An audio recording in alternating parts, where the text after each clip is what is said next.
सबैजनालाई यस युट्युब च्यानलमा स्वागत गर्न चाहन्छु। आज तपाईहरुले कम्प्युटर भनेको के हो, कम्प्युटरको इंग्लिश डेफिनेसन र कम्प्युटरको नेपाली परिभाषा साथै main parts of the computer, कम्प्युटरको मुख्य भागहरू, कम्प्युटरको output device, input device, processing device र स्टोरेज डिभाइसको बारेमा जानकारी पाउनुहुन्छ। यसको लागि तपाईहरु भिडियोलाई अन्तिमसम्म हेर्नुहोला र यदि यस च्यानलमा न्यू हुनुहुन्छ भने, नयाँ हुनुहुन्छ भने यस च्यानललाई सब्स्क्राइब गर्नुहोला। Thank you. अब ढिला नगरी भिडियोतिर लागौं। Let's right to the video. कम्प्युटरको परिभाषा। कम्प्युटर एउटा इलेक्ट्रोनिक उपकरण हो जसले डाटा तथ्याङ्कलाई इनपुटको माध्यमबाट लिई प्रशोधन गरी उपयोगी सूचना आउटपुट प्रदान गर्दछ। कम्प्युटर एउटा विद्युतीय उपकरण हो जसले डाटा तथ्याङ्कलाई इनपुटको माध्यमबाट लिई प्रशोधन गरी उपयोगी सूचना र आउटपुट प्रदान गर्दछ।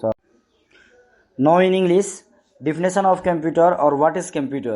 A computer is an electronic device that accepts data input, processes it, stores it, and produces useful information output.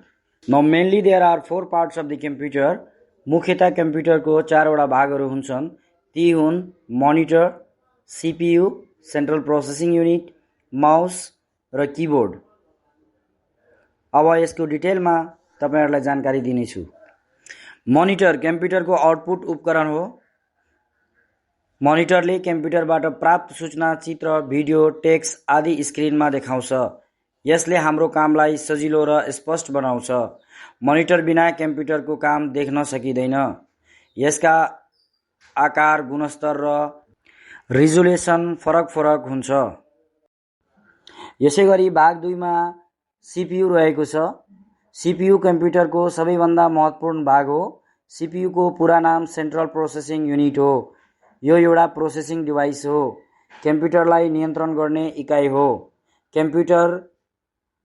कम्प्युटरको सबभन्दा मुख्य अंग भनेको सीपीयू नै हो। सीपीयूलाई कम्प्युटरको मस्तिष्क वा दिमाग पनि भनिन्छ। यसैगरी थर्ड नम्बरमा रहेको छ माउस। माउस कम्प्युटरको इनपुट डिभाइस हो। माउस स्क्रिनमा देखिने कर्सर एरोलाई नियन्त्रण गर्दछ।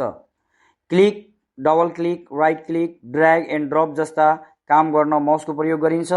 माउसले कामलाई छिटो, सजिलो र सही बनाउन मद्दत गर्दछ। माउस वायर भएको र वायरलेस दुवै प्रकारको हुन्छ। यसैगरी 4 नम्बरमा रहेको छ कीबोर्ड। यो इनपुट डिभाइस हो। कीबोर्ड कम्प्युटरको डाटा र कमान्ड इनपुट गर्ने मुख्य उपकरण हो। कीबोर्ड टाइप गर्नको लागि प्रयोग गरिन्छ। यसको प्रयोग गरेर हामीले टेक्स्टको टाइप गर्न सक्छौं, संख्या हाल्न सक्छौं, आदेश दिने काम गर्न सक्छौं। कीबोर्ड वायर भएको र वायरलेस दुईटै पाउँछ। कीबोर्ड कम्प्युटरको इनपुट डिभाइस हो। अब तपाईहरुलाई इनपुट र आउटपुट को बारेमा जानकारी दिन्छु। इनपुट डिभाइस कीबोर्ड र माउस हो। आउटपुट डिभाइस मोनिटर हो र सीपीयू सेन्ट्रल प्रोसेसिङ डिभाइस यो एउटा प्रोसेसिङ डिभाइस हो। इनपुट डिभाइस कम्प्युटरमा डाटा हाल्नको लागि प्रयोग गरिन्छ। आउटपुट डिभाइस कम्प्युटरबाट नतिजा पाउने उपकरण हो र सीपीयू भनेको प्रोसेसिङ डिभाइस हो। ल अब तपाईहरुले इनपुट डिभाइस र आउटपुट डिभाइस पनि थाहा पाइहाल्नु भयो। कम्प्युटरको भागहरुको बारेमा पनि जानकारी पाइहाल्नु भयो। अब स्टोरेज डिभाइसको बारेमा चर्चा गर्नेछौं। स्टोरेज डिभाइस कम्प्युटरमा भएको डाटा, जानकारी, फाइल, प्रोग्राम तथा सूचनालाई सुरक्षित रूपमा राख्न र आवश्यक पर्दा पूर्ण प्रयोग गर्नको लागि प्रयोग गरिन्छ। स्टोरेज डिभाइसमा हाम्रो फोटो र भिडियोहरु सेभ भएर बस्छ।